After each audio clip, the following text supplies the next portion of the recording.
এই রঘুনাথ দাস গোস্বামীর নিবাস অর্থাৎ তার ঘর ছিল কোথায়? তার ঘর ছিল, যদি আপনি বর্ধমান থেকে নৈহাটি যান, একটা স্টেশন পড়ে যার নাম হচ্ছে আদিসপ্তগ্রাম। ওই আদিসপ্তগ্রামে গোবর্ধন দাসের একমাত্র ছেলে এই রঘুনাথ। এই রঘুনাথ দাস যখন জন্ম নিল, মা বাবার বড় আনন্দ। কি না, আমার একটা পুত্র সন্তান হয়েছে, আমার জমিদারি রক্ষা হবে। তিনি ছিলেন জমিদার। এখন জমিদারি রক্ষার জন্য পুত্র সন্তান, এটা আমাদেরও কামনা থাকে, থাকে না? কারণ যদি ধন ঐশ্বর্য থাকে, বিষয় সম্পদ থাকে, দেখবেন পাড়ার লোকেরাও বলে, আরে বাড়িতে একটা ছেলে নেই, আর একটা ছেলে হওয়ার ব্যবস্থা করো, হ্যাঁ, না হলে বংশ রক্ষা হবে কি করে? হরি বল। এখন ওই গোবর্ধন দাসেরও মনে বড় আনন্দ যে আমার একটা ছেলে হয়েছে, মানে আমার এই জমিদারি রক্ষা হবে, বংশ রক্ষা হবে। এখন হলো কি মা, গোবর্ধন দাস ছিলেন একটু ভক্তি মার্গের। তিনি ভগবানকে ভালোবাসতেন এবং তিনি প্রচুর দান ধ্যান করতেন, জমিদার ছিলেন তো। তাই তার সন্তানকে কৃষ্ণপদে মতিগতি করানোর জন্য তিনি তার স্ত্রীকে বলে, দেখো, সন্তানকে ঘরে রাখলে কখনো কৃষ্ণ ভক্তি হবে না। ভগবত ভক্তি করাতে গেলে সর্বদাই ছেলে মেয়েকে সাধু সঙ্গ করাতে হয়। সাধু সঙ্গ, ভক্ত সঙ্গ, ভক্তের চরণধূলি এবং ভাগবত কথা, হরিকথা শ্রবণ করাতে হয়। কোনদিনের জন্য মা ঘরে থেকে কাউকে আপনি ভক্ত করতে পারবেন না যত সময় আপনি সাধু সঙ্গ না করাবেন এবং সাধুর চরণধূলি অঙ্গে না মাখাবেন। এখন প্রতিনিয়ত ওই ছোট্ট বাচ্চাকে নিয়ে গোবর্ধন দাসের স্ত্রী যেখানে সাধু সঙ্গ হয় নিয়ে যায়। অনেকেই দেখবেন আনে, অনেকে আনে না। বাচ্চাদের নিয়ে আসতে হয় হরিবাসরে, হরিকথা শ্রবণ করার জন্য। সারা 3 ঘন্টার মধ্যে যদি একটা কথাও ওই বাচ্চাটির মনের মধ্যে গেঁথে যায়, সেটা নিয়ে কিন্তু আপনাকে প্রশ্ন করবে, মা এটা কাল বলেছিল, এর মানেটা কি? এই কিন্তু কৃষ্ণ ভক্তি একটু একটু করে প্রবেশ করবে। তা এবার কি হয়েছে, ওই ছোট্ট বাচ্চাটি মায়ের কোলে বসে, সে তো কিছু বোঝে না বাবা, সে কিন্তু কোলে বসে বসে দেখে, কি দেখে মা, যে সবাই এক মনে হরিকথা শ্রবণ করছে, একে অপরকে জড়িয়ে ধরে কাঁদছে, কেউ ধুলায় গড়াগড়ি দিচ্ছে, আর দুটি বাহু তুলে হা গৌর হা কৃষ্ণ বলছে। এই শিশুটা কোলে বসে বসে সকলের এই ভাব দেখে তার মনের মধ্যে প্রশ্ন জেগে গেল। কখন জাগলো? যখন সে একটু বড় হলো, একটু বুঝতে শিখলো। তার মনের মধ্যে প্রশ্ন কি, কে সেই মানুষটি যার কথা শুনে সবাই পাগল হয়ে যায়? কে সেই মানুষটি যার কথা শ্রবণ করে ধুলায় গড়াগড়ি দিয়ে হা কৃষ্ণ কৃষ্ণ বলে কাঁদে? যাকে চোখে দেখা যায় না, তার কথা শোনার জন্য সবাই কেন এত পাগল হয়ে যায়? আজ যেমন আপনারা এসেছেন এখানে, আপনারা তো আর আমার কথা শোনার জন্য আসেননি, এসেছেন কৃষ্ণ কথা শ্রবণ করার জন্য। তাহলে যাকে কখনো চোখেই দেখেননি, তার কথা শোনার জন্য কেন পাগল? কি আছে মাহাত্ম্য, কি মাধুর্য, কি মহিমা তার মধ্যে, কি সুখ, কি আনন্দ আছে তাতে? এটাই ছিল তার মনের প্রশ্ন। দেখতে দেখতে ছেলের বয়স পরিপূর্ণ যৌবন। ছেলে আমার কৃষ্ণ কৃষ্ণ বলে পথে পথে ঘুরতে আরম্ভ করেছে। এমন সময় গোবর্ধন দাস চিন্তায় পড়ে গেল যে আমার একমাত্র সন্তান, তাকে কৃষ্ণ পদে মতিগতি করাতে গিয়ে ছেলে তো দেখছি পথের পাগল হয়ে গেল। এইভাবে যদি পথে পথে ঘুরে বেড়ায়, আমার জমিদারি রক্ষা হবে কি করে? তাই গ্রামের সম্মানীয় ব্যক্তিকে ডেকে তাদের কাছে আলোচনা দিলেন যে আপনারা একটু বলুন, বিচার দিন যে কি করে আমার ছেলেকে ঘরে বেঁধে রাখবো। সবাই চিন্তা ভাবনা করে বললেন, যে পথে তোমার ছেলে এগিয়েছে তাকে আটকে রাখা বড় কঠিন। একটা শেষ উপায় আছে, যদি ছেলেকে বিবাহ দিয়ে দিতে পারো। অনেক সময় বিবাহ বন্ধনে আবদ্ধ হলে হয়তো ঘরে থেকেও যেতে পারে। সিদ্ধান্ত যেই না দিলেন, বিলম্ব না করে গোবর্ধন দাস খুঁজে খুঁজে এক সুকন্যার সন্ধানও পেয়ে গেলেন। হরি বল। তাড়াতাড়ি করে শুভ দিন দেখে শুভ বিবাহ সম্পন্ন করলেন। বিবাহের পর ছেলেকে নিয়ে আর বৌমাকে নিয়ে ঘরে এলেন মা। বিবাহের পরের দিন কি হয়? হরে কৃষ্ণ। যে মা ঘুমাচ্ছেন একটু ডেকে দিন তো। জয় নিতাই। নতুন বউ বাড়ি এসেছে, উলুধ্বনি কোথায়? হ্যাঁ, হরিবল হরিবল। ওমা বিবাহের পরের দিনকে কি বলে? কাল রাত্রি। ও এদিকে আছে তো এই নিয়মটা? বেশ। কাল রাত্রি যেদিন মানে বিবাহের পরের দিন সকাল বেলা শ্বশুর মশাই ডাকলেন বৌমাকে, মা এদিকে এসো। আস্তে, তোমাকে আমার ঘরের পুত্রবধূ করে এনেছি। কেন জানো? আমার ছেলে ছোটবেলা থেকে এমন একজনের কথা শুনে বড় হয়েছে, যাকে দেখবার জন্য আজ আমার ছেলে পথের পাগল হয়ে ঘুরে বেড়ায়। তাই মা, আমি চাই তুমি তোমার ভালোবাসা দিয়ে আমার সন্তানকে আমার ঘরে বেঁধে রেখো। বাবা, আমি চেষ্টা করব। বিবাহ হলো, কাল রাত্রি চলে গেল মা। পরের দিন ফুল সজ্জা রাত, তাই তো? ফুল সজ্জা রাত্রে সুন্দর করে ফুল সজ্জা ঘর সাজানো, তার মধ্যে বসে বসে রঘুনাথ দাস নয়নের জলে বুক ভাসিয়ে কাজ। কেউ যদি হৃদয় মাঝে একবার কৃষ্ণ প্রেমকে বসিয়ে ফেলে মা, পৃথিবীতে কোনো বাধাই তাকে বাঁধতে পারে না, কেউ আটকে রাখতে পারবে না। আজ যখন রঘুনাথ দাসের চোখে জল, তখন তার স্ত্রী সরজ জিজ্ঞাসা করছে, স্বামী আজকের শুভক্ষণে এই শুভ দিনে তোমার চোখে জল কেন? বলো স্বামী, কি হয়েছে তোমার? আজ না আমাদের আনন্দের দিন, সুখের দিন, আজকের দিনে তুমি কাঁদছো কেন? রঘুনাথ দাস বললেন, সরজু, আমি কাঁদছি কেন সে প্রশ্নের উত্তর আমি অবশ্যই দেব, তবে তার আগে আমি তোমায় দুটো প্রশ্ন করব, আমাকে উত্তর দেবে? বলো স্বামী। সরজু, বিবাহের পর তুমি এই ঘরে এসেছো, এই ঘরের কি হও তুমি? স্বামী, এই ঘরের আমি কুলবধূ। বাহ, ঠিক বলেছ। আমার কে হও? আমি তোমার সহধর্মিনী। বাহ, এটাও ঠিক বলেছ।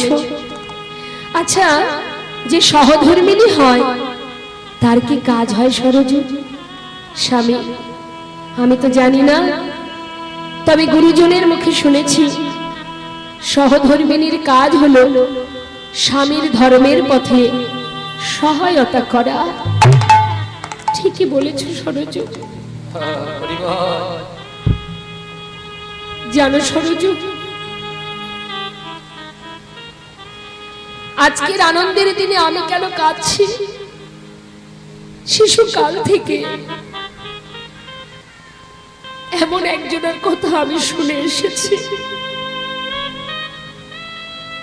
যার রূপের মহিমা,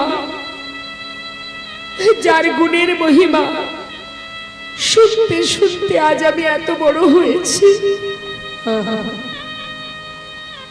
যার রূপ মাধুর্য এত মধুর, যার গুণের মহিমা এত মধুর, না জানি সাক্ষাৎ দর্শন আরো কত মধুর। তাকে দেখবার বাসনা আমার, পথে পথে ঘুরে বেড়াই আমি। তাই আমার পিতা জোর করে আমাকে ঘরে বেঁধে রেখেছে, আজকের দিনে আমাকে বিবাহ দিয়েছে তাদের প্রয়োজনে আমাকে রাখার জন্য। সরজু, তুমি তো আমার সহধর্মিনী, পারবে না সরজু হাজি রজনীতে চিরতরে ঘর থেকে আমাকে পথে নামিয়ে দিতে? নববধূ সরজু বিপদে পড়ে গেছে মা, কি করবে সে? একদিকে শ্বশুরের কথা, তোমার ভালোবাসা দিয়ে ছেলেটাকে বেঁধে রেখো মা, একদিকে স্বামীর বাক্য, চিরতরে বিদায় দাও সরজু। কোন পথে যাব আমি? কি করা উচিত আমার? ফুল সজ্জা ঘরে বসে কাঁদতে কাঁদতে কিছু সময় পর সরজু চিন্তা করলেন, জগতে সবার কথা অমান্য করা যায়, শ্বশুরের কথাও অমান্য করা যায়, কিন্তু স্বামীর বাক্য লঙ্ঘন করা যাবে না। হাতটা বাড়িয়ে বললেন, এসো স্বামী, আমার হাত ধরো, আমি তোমাকে ঘর থেকে বাহির করে দিই।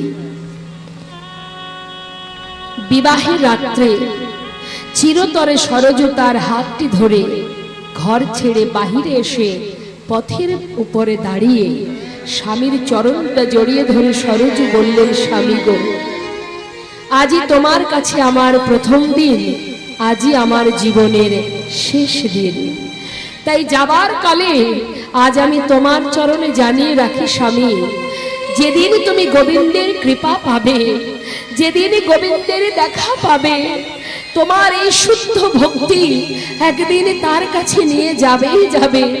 আর যেদিন তুমি তার দর্শন পাবে, সেদিন ভাগিনী রে একবার করো সেদিনে হরি বল হরি বল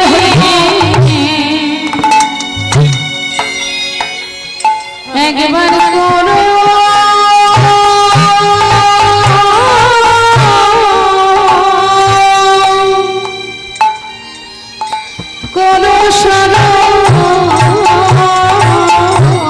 যেদিন পাবে তুমি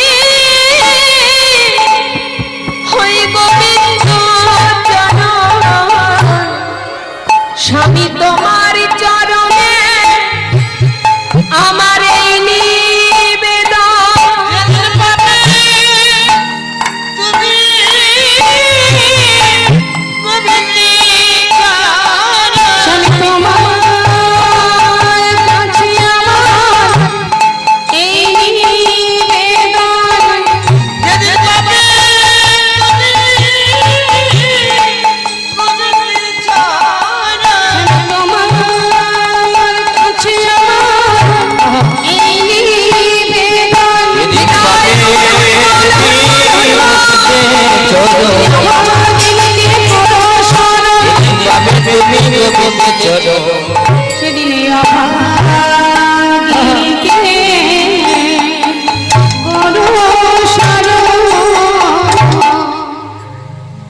তাই আজ মা বিষ্ণুপ্রিয়া ঘরে বসে কাঁদছেন, আর নিত্যানন্দ প্রভু মায়ের কথা মতো এবারে যাচ্ছেন কাটোয়া কাঞ্চননগরে।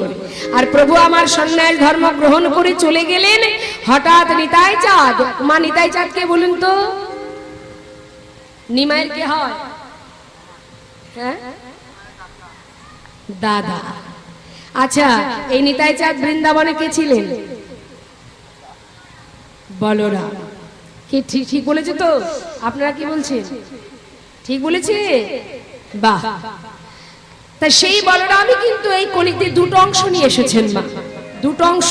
এই দুটো অংশ যখন এক হয় তখনই নিত্যানন্দ হয়েছিলেন। দুটো অংশ, এক হচ্ছে সচিমায়ের যে বড় ছেলে বিশ্বরূপ, এই হলো এক অংশ। আর রাঢ় দেশের মাটিতে বীরভূম জেলায় রাঢ় দেশের একচক্র গ্রামে যিনি ছিলেন হারাই পণ্ডিতের কোল আলো করে এসেছিলেন যে সন্তান, যার নাম ছিল কুবের। এই দুই শক্তি যখন এক হয় তবেই কিন্তু পরিপূর্ণ শক্তি পান, এবং তখন তার নাম হয় নিত্যানন্দ। তো এবার সেই নিতাই চাঁদ নিমাইকে ধরবার জন্য গুরুগৃহে উপস্থিত কাটোয়া কাঞ্চননগরে। গুরুদেব, গুরুদেব, কি এসো এসো নিতাই এসো। গুরুদেব, আমার ভাই এসেছিল, এই তো একটু আগে এই পথ ধরে চলে গেছে সন্ন্যাসী হয়ে। যেই না বলা, নিত্যানন্দ প্রভু চিন্তা করলেন, সর্বনাশ, ভাই সন্ন্যাসী হয়ে গেছে, কিন্তু উপায় নেই, যেমন করে হোক পথের মাঝখান থেকে হলেও ওকে ধরে আনতে হবে। তাই অদ্বৈত আচার্যকে বললেন, তুমি এক কাজ করো অদ্বৈত, তুমি শান্তিপুরে গঙ্গার ঘাটে একটা তরি নিয়ে আর ডোর কপিন বহির্বাস নিয়ে অপেক্ষা করো। আর মুরারিকে বললেন, মুরারি তুমি নবদ্বীপে চলে যাও, সবাইকে জানিয়ে দাও আমি তাড়াতাড়ি নিমাইকে নিয়ে ফিরে আসছি। এই বলে দুইজনকে দুই দিকে পাঠিয়ে দিয়ে এবার নিতাই চাঁদ চললেন ভাইকে ধরার জন্য। আর এদিকে আমার গৌর হরি যাচ্ছেন মুখে নাম করতে করতে, আমরাও গাইব। দেখে হাত তুলুন,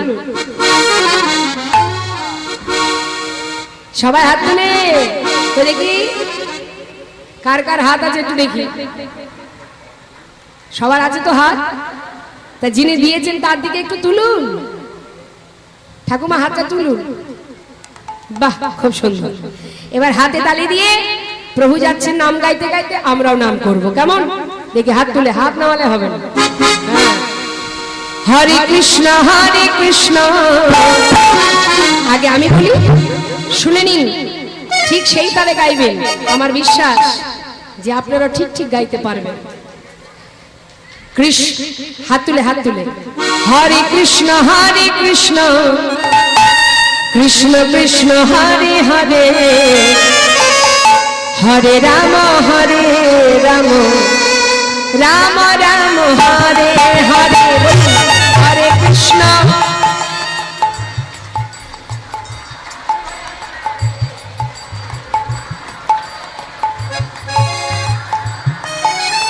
আস্তে,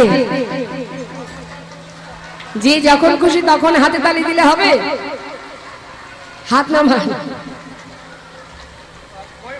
হ্যাঁ, যখন খুশি তখন তাল দিলে হবে না, একটু তালে যেতে হবে তো। বেতালে গেলে কি হবে? একটু তালে না গেলে গোবিন্দের কৃপা পাওয়া যাবে না। তাল খেয়েছেন? তাল খেয়েছেন? একটু বেশি বেশি করে খাবেন, তাহলে তাল হবে। জোরে জোরে হাত তালি দিতে হবে এবং তালে তালে, ঠিক আছে? আর হাত নিচে নামিয়ে রাখলে হবে না, হাতে তালি দিতে হবে মনের আনন্দে। হ্যাঁ, হাতটা তুলুন, মন থেকে গাইবেন, আমি বলেছি বলে নয়।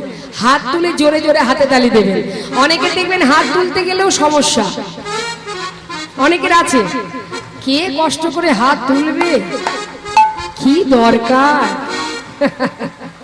দেখবেন হাতে তালি দেবে ঠিক এইভাবে, ইচ্ছা নেই, জোর করে। এখন যদি কেউ না তুলতে চায়, সাধুর ধর্ম কি? মহন্তের স্বভাব হয় তারিতে পামর, পামরকে উদ্ধার করায় মহন্তের কাজ। এখন কেউ যদি না তুলতে চায়, স্কুলের মাস্টারমশাইরা কি করে দেখেছেন তো? বাচ্চারা কথা না শুনলে পেটায়, তাই তো? হরিবল। তা আমার কাছে কথা হলো এটাই যে হরিবাসনে যখন আছেন, এখানে অলসতা দূর করতে হবে। ভগবানের প্রতি যতটুকু কর্ম করবেন তার মধ্যে অলসতা থাকলেও হবে না, আবার কৃপণতা থাকলেও হবে না। এই যে হাতে তালি না দিয়ে ওই খুঁটিতে হেলান দিয়ে বসে থাকা, এটাকে বলা হয় কৃপণতা। তাই কৃপণতাটা বুঝতে হবে। ওই আলসেটা, এই যে আলিস্যি করে, দেখুন আমার মা চিন্তা করছে খুঁটি যখন পেয়েছি, কত সুখ আমাদের দরকার। ও মা, একটু হাত তুলুন, এইটাই তো দরকার। হ্যাঁ, তুলুন তুলুন। তুলেছেন তো? বাহ বাহ বাহ। এ জন্মে তুলেছেন, পরের জন্মে আবার পাবেন, না তুললে আর পাবেন না। তুলেছেন, এবার গাইতে হবে জোরে জোরে। হাত তুলে জোরে জোরে হাতে তালি দিলে তাল বেতাল হবে না এবং গানটাও জোরে জোরে হবে। হরে কৃষ্ণ কৃষ্ণ কৃষ্ণ হরে হরে, হরে রাম রাম রাম হরে হরে, হরে কৃষ্ণ হরে।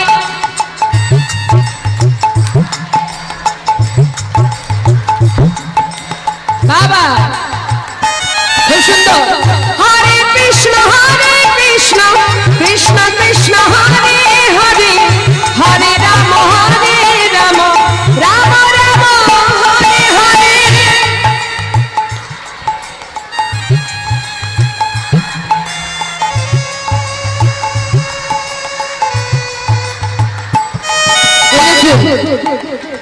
মন্দিরে যে মায়েরা বসে আছে, মানে উঁচু সিঁড়িতে বসে আছে, তারা কিন্তু হাত তুলছেন না। দূরে যারা চেয়ারে বসে আছেন হাত তুলছেন না। চিন্তা করছেন আমরা চেয়ারে বসেছি, হাত তুলবো কেন?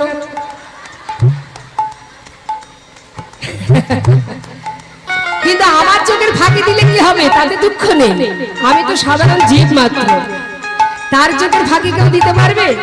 ভাবছে অন্ধকারে বসে আছে, হাত না তুললেও হয়ে যাবে। লাভ কি? যার কর্ম তাকেই করতে হয়, কেউ করে দেবে না। তুলুন হাত তুলে। হ্যাঁ, হরে কৃষ্ণ কৃষ্ণ কৃষ্ণ হরে হরে, হরে রাম রাম রাম রাম হরে হরে, হরে কৃষ্ণ বা হরি বল। মনের আনন্দ নিয়ে সবাই মিলে করবে হরে কৃষ্ণ কৃষ্ণ কৃষ্ণ হরে হরে হরে রাম রাম রাম হরে হরে হরে। আহা আহা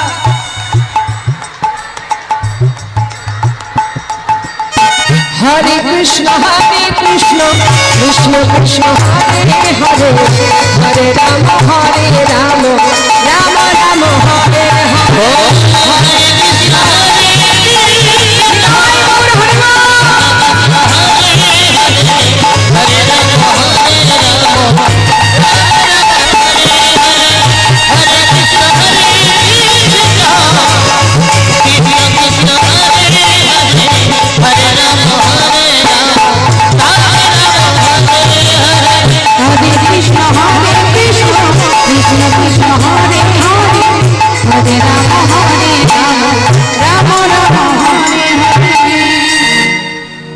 সাধু সাধু সাধু।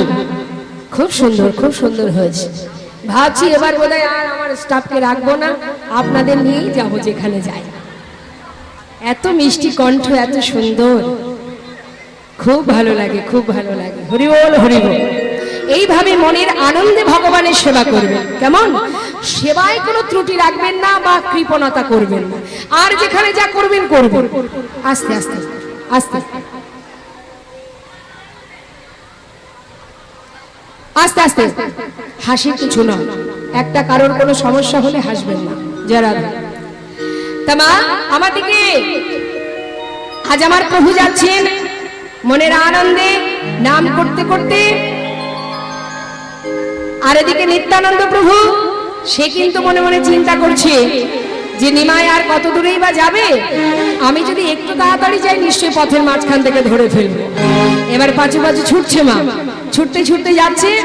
আর এদিকে আমার গৌরহরি তিনি কিন্তু ওই কাটোয়া কাঞ্চননগর থেকে বৃন্দাবনের পথে যাবার কালে ঠিক বীরভূম জেলার কাছে, মানে যাকে বলা হয় রাঢ় দেশ, কিছু কিছু জায়গা আছে যেটাকে রাঢ় দেশ বলা হয়, রাঢ় অঞ্চল যেটাকে বলা হয়। তো ওই বীরভূম জেলার যখন তিনি 1, 2, 3 দিন ধরে ঘুরছেন, কোনো জায়গায় তিনি কিন্তু হরিনাম কৃষ্ণ নাম শুনতে পাচ্ছেন না। তাই গৌরহরি মনে মনে চিন্তা করছেন যে এ জগতে আহা এখানে কি এমন কেউ নেই যেখান থেকে একটু হরিনাম কৃষ্ণ নাম শোনা যায়। হরিনামের পিপাসু তো, যেখানে হরিনাম হবে সেখানেই তিনি বাধা পড়ে যাবেন। তাকে বাঁধতে গেলে টাকা দিয়েও বাঁধতে পারবেন না, ধন ঐশ্বর্য দিয়ে বাঁধা যাবে না। যেখানে হরিনাম সেখানেই আমার গৌরহরি। এখন যেই না ওই 3 দিন ধরে রাঢ় দেশের মাটিতে ঘুরছেন, কোথা থেকেও তিনি হরিনাম শুনতে পাচ্ছেন না। মনে মনে দুঃখ করছেন, কেউ কি নেই এখানে, কি এমন কেউ নেই যার মুখে একটু কৃষ্ণ নাম শোনা যায়।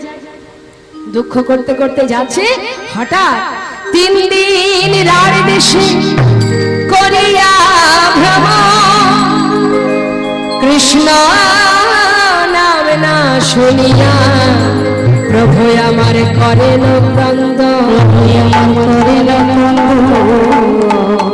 রাঢ় দেশের মাটি কেমন মা? কাকর বালিতে ভরা, তাই না? এই কাকর বালির এই মাটিতে প্রভু গড়াগড়ি দিচ্ছেন আর কাঁদছেন, চোখের জল পড়ছে ওই কঠিন কাকর বালিতে। আর প্রভু বলছেন যে এখানে কারোর মুখে কৃষ্ণ নাম শোনা যাবে না। হঠাৎ তিনি তার ওই যে চোখের জল মাটিতে পড়ছে, কঠিন মাটিতে চোখের প্রভুর চোখের জল পড়তে পড়তে সেখানে যে ভক্তি রানীর সৃষ্টি হলো মা।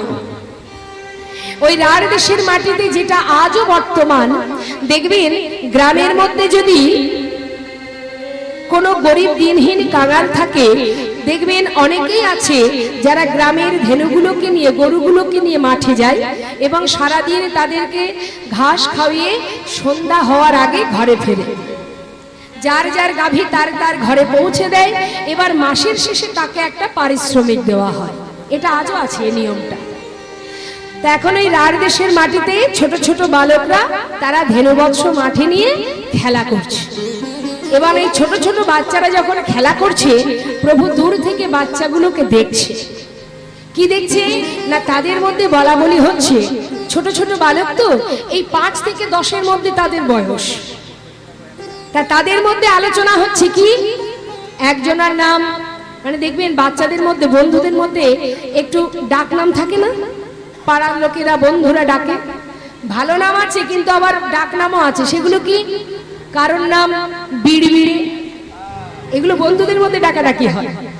পটলা, ক্যাবলা, নিধিরাম, সিধিরাম, এই হচ্ছে ওদের ডাক নাম। এখন বিড়বিড়ে ক্যাবলাকে ডাকছি, ক্যাবলা, এ ক্যাবলা এদিকে আয়। ক্যাবলাকে মানিয়েছে না? বেঁচে গুছি ভালো নামটা দিয়েছি। এই শোন, ওই প্রতিদিন তো মাঠে খেলা করি তাই না, আমার ঠাকুর দাদা না লগদ্বীপে গিয়েছে। এই শোন শোন, নবদ্বীপ নয়, নবদ্বীপ। আরে শোন না, মানে ঠিকঠাক কথা বলতে পারে না, 5 বছর বয়স, ভাষা পরিষ্কার হয়নি, বলছি লগদ্বীপ। এখন যে একটু ভালো বলতে জানে সে বলছে লগদ্বীপ কি রে, বল নবদ্বীপ।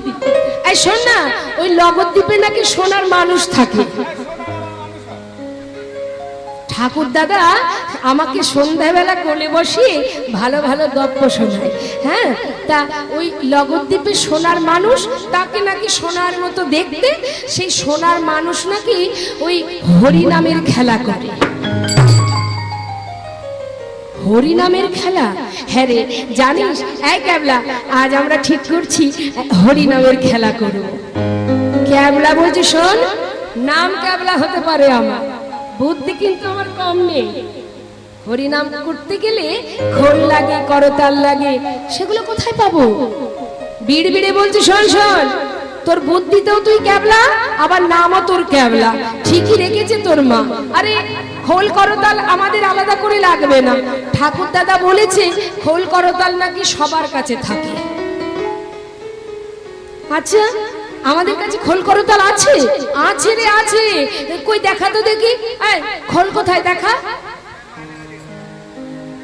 আমার করতাল আছে, এই তো করতাল সবার কাছেই আছে। আচ্ছা, খোল কোথায়? খোলটা কোথায়? হাঁটু? হাঁটু বাজালে হবে না, ঠিকঠাক বলুন, হয়নি কিন্তু। খোল কোথায় জানেন? হ্যাঁ, ঠিক বলেছে। আমাদের দেহটা, এটা হচ্ছে খোল, এটা মাটির দেহ, এটাও মাটির দেহ, এটাও গোবিন্দ সেবার জন্য সৃষ্টি, আমাদের দেহটাও গোবিন্দ সেবার জন্য সৃষ্টি। এটা বাজালে বাজে, না বাজালে বাজে না।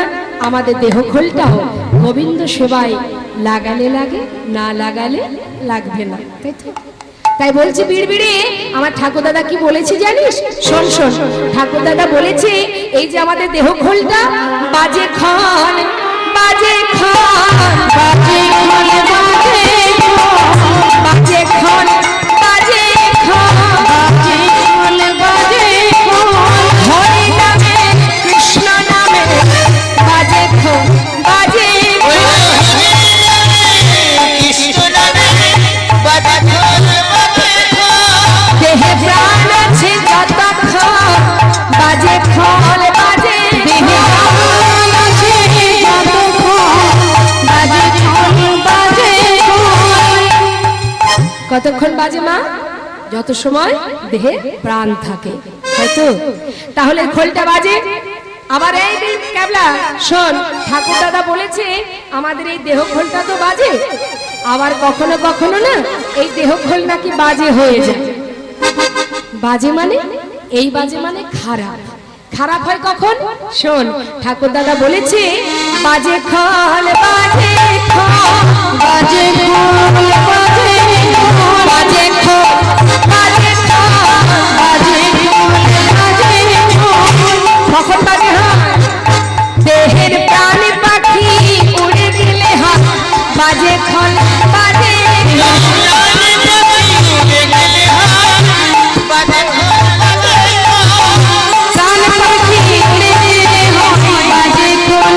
বাজে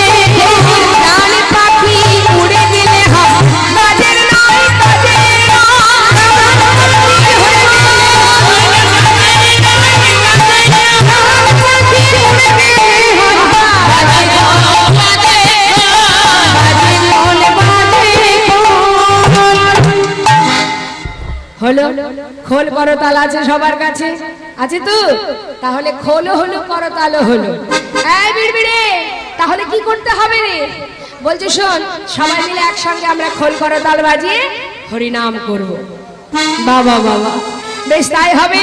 এদিকে কিন্তু মা প্রভু দূর থেকে এই ছোট ছোট বালকদের কথাগুলো শুনছে, আর এদিকে সমস্ত শিশুরা দল বেঁধে তাদের গাভীগুলো ছেড়ে দিয়ে মনের আনন্দে ওই মাঠের মধ্যে সেই সোনার গৌর যিনি তার সেই বদলের হরিনাম তারা গাইতে আরম্ভ করলেন। তা আমরাও গাইব, দেখি হাত তুলুন।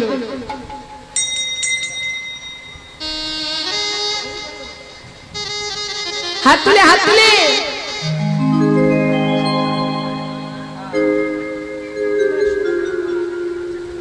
তুলুন তুলুন। মাঝখানে মাঝখানে হাতগুলো দেখতে পাচ্ছি না। জনিতা, এদিকে আমার বাবাদের হাতগুলো কি বাড়িতে? কোদিকে হাত তুলুন, হাত তুলুন। দেখবেন এখানে এসে হাত তুলতে চাইছে না, কিন্তু বাড়িতে যদি বাচ্চার জন্মদিন হয় তখন দেখবেন হাত বাড়িয়ে হাতে তালি দিয়ে হ্যাপি বার্থডে বলে।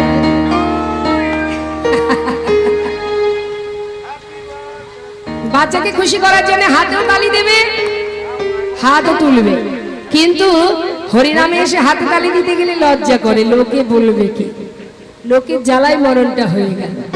ভগবানের সেবা দিতে যাব তাতেও লোকের চিন্তা, কিছু খেতে গেলেও লোকের চিন্তা, পড়তে গেলেও লোকের চিন্তা করে না অনেকে।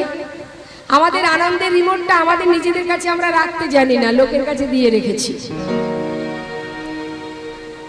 যদি বলেন কেমন ভাবে, মনে করুন 2 ঘন্টা ধরে বাড়ির গিন্নি সাজগোজ করছে, কর্তা মশাই নিচে দাঁড়িয়ে চিৎকার করছে, কি গো এখনো হলো তোমার? এই পুজো আসছে, দেখবেন জ্বালাটা কোথায়। নিচ থেকে চিৎকার করবে, এখনো হলো না, এই তো আসছি। এই করতে করতে 2 ঘন্টা 3 ঘন্টা আয়নার সামনে কেটে যাবে।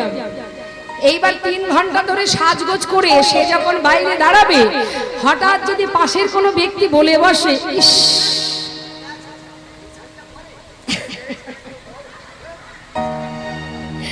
সব ঠিক আছে, শাড়িটা যা পরেছিস, হয়ে গেল 3 ঘন্টা সাজলাম, আমি খুশি নই, ওই লোকে কি বললো ব্যাস মন মেজাজ খারাপ করে ঘরে ঢুকে বসে থাকি, তাই না মা? তার মানে নিজের আনন্দের খুশির রিমোটটা নিজের কাছে নেই, লোকের কাছে দিয়ে রেখেছি। একটু বললেই হয়, নিজে যে 3 ঘন্টা ধরে সাজলাম, নিজের থেকে তো খুশি যে আমি ঠিক আছি, আমি কেন তার কথা শুনবো, এটা আমাদের মধ্যে আসে না। লোকের কথায় উঠি আর বসি, তাই তো? তাই সাবধান, নিজে যখন ভক্তি রাজ্যে প্রবেশ করবেন আপনার অনেক বাধা আসবে, কিন্তু সেই বাধাকে অতিক্রম আপনাকেই করতে হবে, কেউ করে দেবে না। তাই নিজের কর্ম নিজেকে করতে হবে। দেখে হাত তুলুন। হরি বল, হরি বল, হরি বল। সোনাধনির কিনারা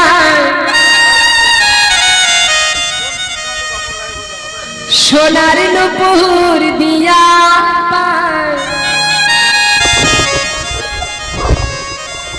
নাচে না গরি গো সুন্দর গৌরঙ্গরা।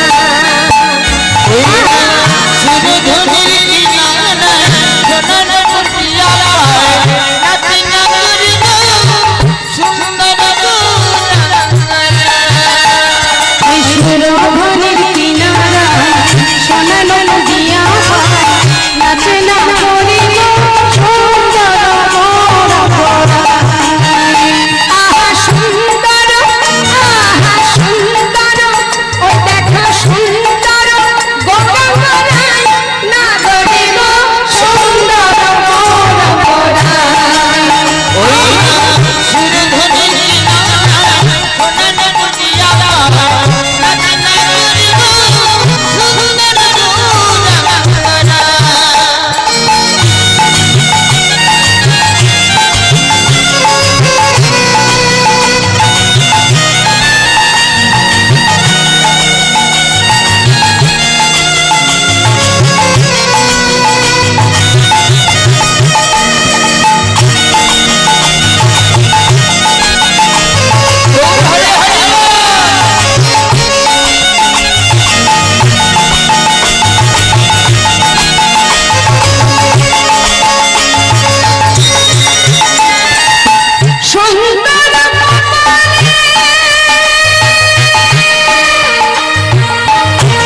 সুন্দর কপালে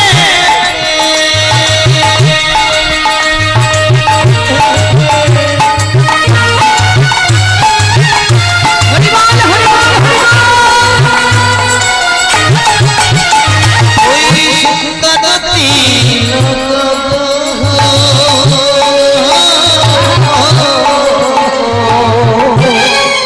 সুন্দর কাকে বলে? বিউটি পার্লার থেকে মেকআপ করে এলাম, সবাই আমাকে সুন্দর বললো, সেটা কি সুন্দর? সুন্দর তো সেটাই, দামি গহনা থাকবে না, দামি অলংকারও থাকবে না। আমার গৌরহরি রূপ দর্শন করে ত্রিভুবন ভুলে যায়, যার অঙ্গে আছে শুধু একটা ছিন্ন বসন। যার সুন্দর সুন্দর হতো সুন্দরতম দেখায়, সেটাই তো সুন্দর।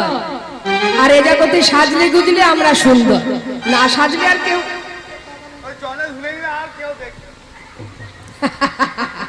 তাই বলছেন মহাজন যে শোনো শোনো, সুন্দর কপালে সুন্দর তিলক, আর তো কিছু নেই, আছে মা? আর কি আছে?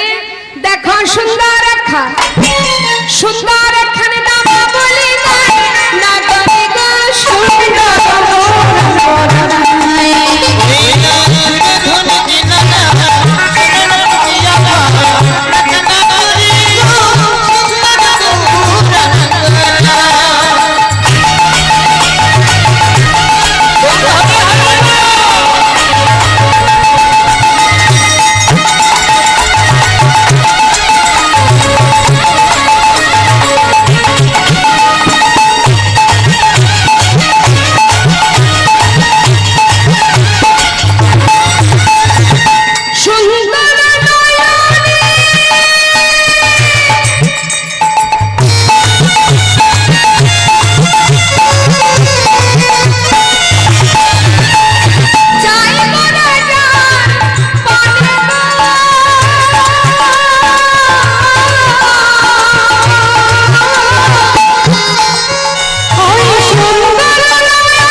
গৌরহরি যদি কারোর দিকে তাকায়, তার অবস্থা কি হবে?